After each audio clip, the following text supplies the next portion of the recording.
I spoke to a handful of lawyers today and asked them that very thing. Can Delta get away? Can your boss get away with charging you more if you refuse to get the COVID-19 vaccine?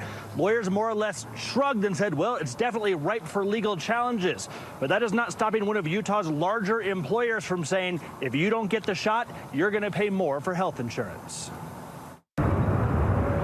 Delta Air Lines is putting their employees on notice. If you do not get vaccinated, you are going to pay more for health insurance. In a memo, Delta's CEO writes that unvaccinated employees enrolled in Delta's account-based healthcare plan will be subject to a $200 monthly surcharge that begins on November 1st.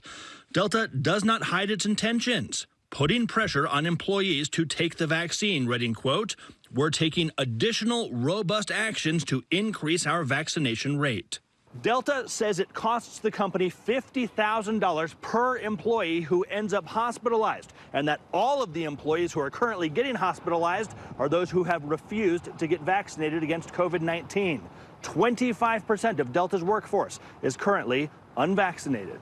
Oh, this will go to court. I asked Utah Attorney Greg Skordas for his legal opinion on Delta's move, and he says it is likely to bring some tough legal challenges. According to the U.S. Labor Department, federal law says that an individual may not be charged more for coverage than any similarly situated individual is being charged based on any health factor. And Obamacare bans insurers from charging a person more based on his or her health status. Still, Skordas imagines there are a lot of companies that are probably watching Delta carefully right now and possibly hoping to follow their lead. I think this is the beginning of what's going to be a lot of companies coming in and saying, look, we shouldn't have to bear the burden of increased medical costs for our employees who make decisions that make them more at risk to get higher medical costs. Delta has more than 4,000 employees based in Salt Lake City.